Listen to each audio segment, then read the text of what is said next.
compassion games of cooperation and giving, serving and forgiving, love wins.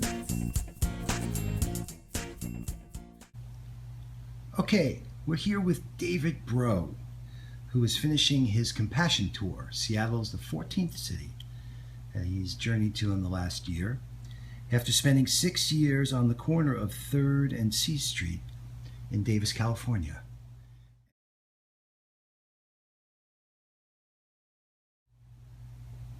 Compassion is the life that I live.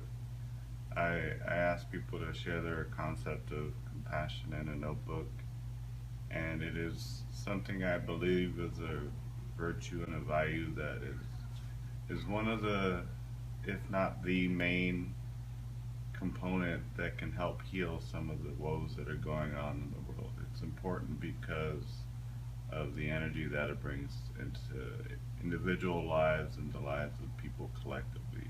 It's important to the work that I do because on a day-to-day basis when I'm out and about and speaking with people, they recognize the space that compassion opens up in people's hearts and minds, and they're attracted to that. And it induces a sense of healing in which people are able to express themselves, whether again it's individually or collectively. And it starts the process of listening, acknowledging mutual understanding and action that's taken in order to alleviate the suffering that's happened.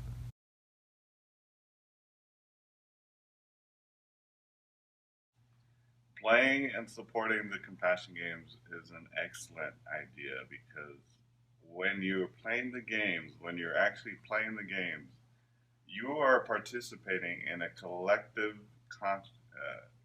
the collective shift in consciousness. It's something to be done, and if you're doing individually throughout the year, yes.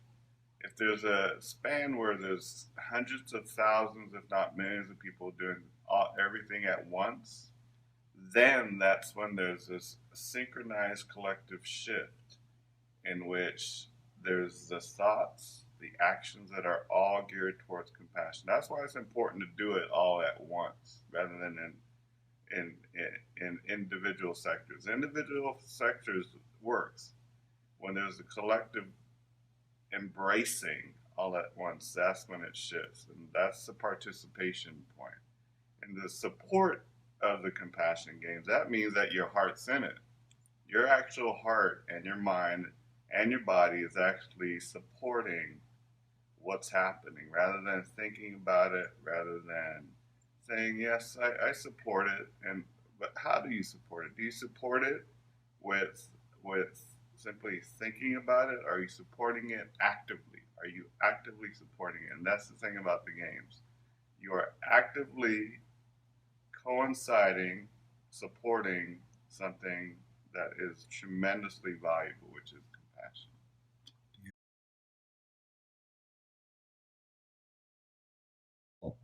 So how can people learn more about your work? People can learn more about what I do is on compassionis.com. Everything is there, or you can join the Facebook group, Facebook/groups/The Compassion Tour. Everything is on compassionis.com. Got it. So the last question is, what is your hope and dream for this year's annual Compassion Games?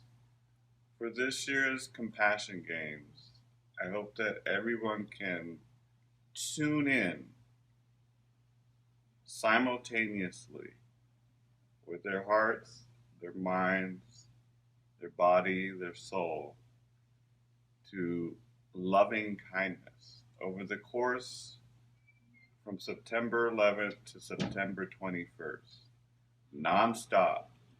Each one of those days, wake up in the morning and say, who can I be and what can I do in order to bring compassion into my own life and into the lives of others, and how can that be maintained after the 21st?